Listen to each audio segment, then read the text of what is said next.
पुण्याच्या रखरखत्या उन्हामध्ये काहीतरी पौष्टिक आणि खमंग खाण्याच्या शोधात आम्ही रस्त्यावर निघालो असताना आम्हाला दिसल्या या काकी. या काकींचं नाव आहे विजयश्री काकी आणि त्यांचं स्टॉल आहे हे कमिन्स कॉलेजला कर्वेनगर इथे. त्यांच्याकडे मिळतात मेथीचे धपाटे, थालीपीठ, पुरणपोळी, मोदक आणि सगळ्यात स्पेशल असे पराठे. पराठे तर तुम्हाला इथे सगळ्या प्रकारचे मिळतील आणि मोदक तर तुम्हाला संकष्टीला मिळतील. तुम्ही त्यांना ऑर्डर पण देऊ शकता. पण इथे आम्ही हे मेथीचे धपाटे मागवले. धपाटे हे मिक्स कडधान्याच्या पिठापासून बनवलं जातं आणि खास म्हणजे तर ह्याच्यामध्ये टाकली जाते ही कच्ची मेथी. लोक मेथी खात नाही, पण मेथी ही खूप पौष्टिक आहे आणि ज्यांच्या घरी लहान मुलं असतील आणि ते मेथी खात नसतील तर तुम्ही त्यांना असे धपाटे बनवून देऊ शकता. ते नक्कीच खातील आणि धपाटे असे खुसखुशीत आणि कुरकुरीत असतील ना तर ते खमंगच लागतात. तुम्ही पाहिलात काकीने इथे कपडा ओला करून घेतला आहे आणि त्यावर टाकलेलं आहे हे धपाट्याचं पीठ आणि त्यावर टाकले आहे हे मेथी, ती पण बारीक चिरून. आणि एका समप्रमाणात जशी भाकरी थापतात तसं हे पीठ थापलेलं आहे.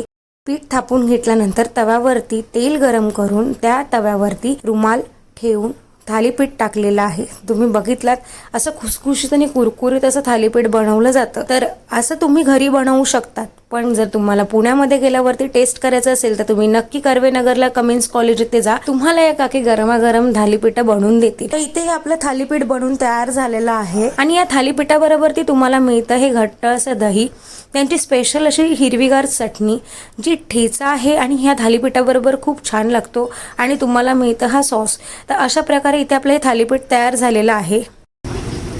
काकी धपाट्याची प्राइस किती? 40 रुपीज. आम्ही थालीपीठ टेस्ट करतोय आणि तुम्हाला आमची व्हिडिओ कशी वाटली